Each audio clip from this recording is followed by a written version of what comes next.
الحمدللہ والصلاة والسلام علی رسول اللہ الکریم، اما بعد فاعوذ باللہ من الشیطان الرجیم، بسم اللہ الرحمن الرحیم۔ محترم ناظرین کرام، محترم بھائیوں اور بہنوں، السلام علیکم ورحمۃ اللہ وبرکاتہ۔ اللہ پاک سے دعا ہے اللہ پاک آپ تمام بھائیوں کی اور تمام بہنوں کی پریشانیاں دور فرمائے اور اللہ پاک آپ کو کامل صحت و تندرستی عطا فرمائے۔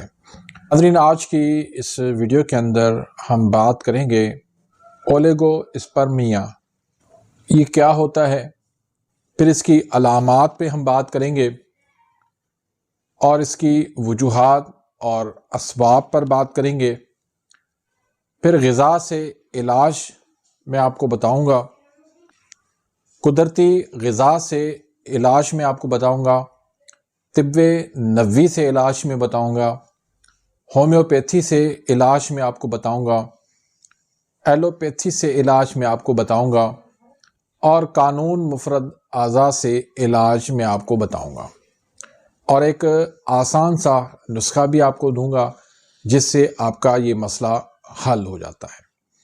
تو ویڈیو کو شروع کرنے سے پہلے اگر آپ میرے اس چینل پہ نئے آئے ہیں یا ابھی تک آپ نے میرے اس چینل کو سبسکرائب نہیں کیا تو سبسکرائب کر دیں، بیل آئیکن گھنٹی کے نشان کو پریس کر دیں تاکہ میری ہر آنے والی انفارمیٹیو لیٹسٹ ویڈیو آپ تک پہنچتی رہے اور آپ میری ویڈیو سے مستفید ہوتے رہیں۔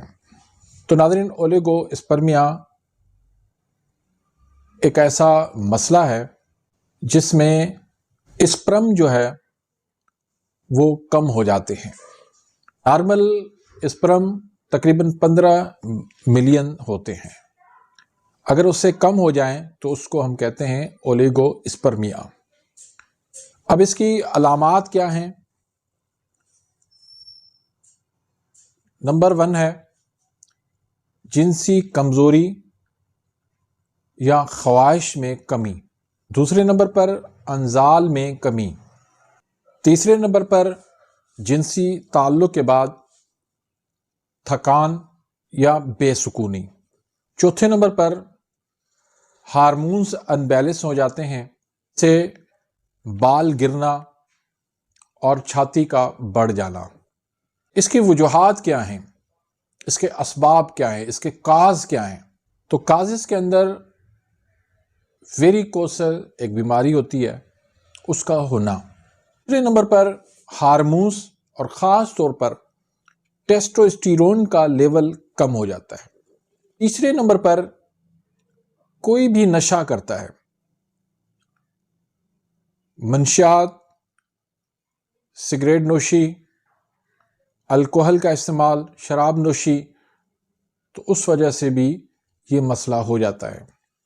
چوتھے نمبر پر گرم ماحول میں رہنا، جیسے کسی بھٹی پہ کام کرنا یا تندور پہ کام کرنا، اب بائک پر لمبا سفر کرنا، یا پھر انڈر ویئر ٹائٹ پہننا، اس وجہ سے بھی یہ مسئلہ ہو جاتا ہے، اسپرم اس میں کم ہو جاتے ہیں۔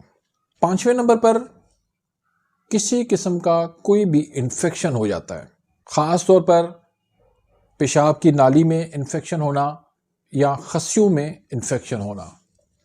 چھٹے نمبر پر اینٹی بایوٹک کا استعمال، اسٹیرائڈ کا کثرت سے استعمال یا کوئی بھی دوائی لمبے ٹائم تک استعمال کرنا، اس وجہ سے بھی اسپرم کم ہو جاتے ہیں اور اس کو اولیگو اسپرمیا کہا جاتا ہے۔ اب ہم علاج پر بات کریں گے، تو سب سے پہلے ہم قدرتی غذا سے علاج، اس پہ میں بات کروں گا۔ اس میں کھجور ہے، بادام ہے، اخروٹ ہے اور شہد ہے، اس کو ملا کے استعمال کرنے سے اسپرم کی تعداد، اسپرم کی کوانٹٹی بڑھ جاتی ہے۔ دوسرے نمبر پر زیرہ سیاہ ہے، تخم ملنگا ہے اور تخم ریحان ہے، اس سے مادہ تولید جو ہے وہ بڑھ جاتا ہے۔ شہد اور کلونجی، اس کو شفا قرار دیا گیا ہے، تو ان کو ملا کے استعمال کرنا بھی اس معاملے میں بہت زیادہ فائدہ دیتا ہے۔ پھر تلبینہ کا استعمال بھی اس میں فائدہ مند ہے، کیونکہ یہ ہمارے نروس سسٹم کو، اعصابی نظام کو یہ بہتر کرتا ہے، اس کو طاقت دیتا ہے۔ طب یونانی کے اندر اس کا علاج کیا ہے؟ طب یونانی کے اندر اس میں مغز بادام، من، تخم کونچ اور آملہ کا صفوف ملا کے استعمال کرنے سے اس کے اسپرم جو ہے وہ اس سے بڑھ جاتے ہیں۔ اس کے علاوہ معجون آرد خورد وہ بھی مفید ہے، حب ممسک یہ بھی بہترین ہے، اور حمام بخار یہ خصیوں کے اندر خون کی روانی کو بہتر کرتی ہے۔ ہومیوپیتھی کے اندر اس کا علاج کیا ہے؟ سبل نام کی ایک دوائی ہے، ایجنس کیسٹس ایک نام کی دوائی ہے، ڈیمینیا، یہ 3 دوائیاں اس میں دی جاتی ہیں۔ اور ایلوپیتھی کے اندر اگر ٹیسٹوسٹیرون کا لیول کم ہو تو اس میں ہارمون تھراپی کی جاتی ہے، لومی فیئر میڈیسن دی جاتی ہے، لیٹروزول میڈیسن دی جاتی ہے اگر ہارمونز ان بیلنس ہو تو اس صورت کے اندر، اور مختلف سپلیمنٹ دی جاتی ہیں جیسے زنک ہے، وٹامن سی ہے، وٹامن ای ہے اور سیلینیم ہے۔ آخر میں آتے ہیں قانون مفرد اعضاء سے علاج۔ قانون مفرد اعضاء میں یہ مسئلہ تحریک نمبر 1 یا تحریک نمبر 2 میں ہوتا ہے، عضلاتی اعصابی میں ہوتا ہے اور اعصابی عضلاتی میں مسئلہ ہوتا ہے۔ علاج اس کا 4 نمبر سے ہم کریں گے، خودی عضلاتی سے۔ تو اس میں تخم کونچ لینا ہے آپ نے 50 گرام، سالب مصری لینا ہے آپ نے 50 گرام، آملہ خشک لینا ہے 50 گرام، صفوف بہمن سرخ لینا ہے 25 گرام، مغز بادام آپ نے لینا ہے 50 گرام، مستگی رومی آپ نے لینا ہے 10 گرام۔ تو اس میں آپ نے چیزیں جو ہے جتنی بھی ہیں وہ 1 نمبر لینی ہے، خالص چیزیں ہونی چاہیے۔ اگر خالص چیزیں نہیں ہوئی تو آپ کا نسخہ بیکار جائے گا، آپ کے پیسے بھی، صحت بھی آپ کی خراب ہوگی۔ تو اس میں خالص شہد جو ہے وہ آپ 3 گنا ڈال لیں، یا آپ اپنی مرضی سے بھی اس میں ڈال سکتے ہیں شہد۔ تو صفوف کر کے آپ 1 چمچ صبح کو کھائیں نیم گرم دودھ کے ساتھ، اور 1 چمچ آپ رات کو سونے سے پہلے کھائیں۔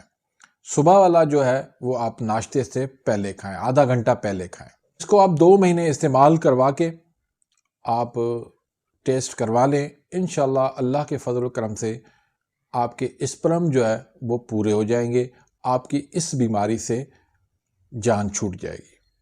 اب اس نسخے کے جو فوائد ہیں، ایک تو اسپرم کی مقدار بڑھاتے ہیں، اسپرم کی جو کوانٹٹی ہے وہ بڑھتی ہے، اور اس کے ساتھ ساتھ موٹیلٹی جو ہے وہ بھی اس سے بڑھ جاتی ہے، اور مادہ تولید اگر کم ہے تو اس کی بھی مقدار اس سے بڑھ جاتی ہے، اور قوت باء کے اندر اس سے اضافہ ہوتا ہے، اور سستی، کمزوری، تھکان، اس سے آپ کو نجات مل جاتی ہے۔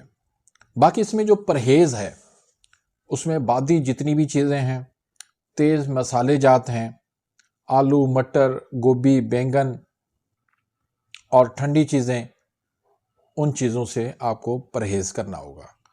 تو انشاءاللہ آپ کا مسئلہ 2 مہینے کے اندر آپ کا حل ہو جائے گا۔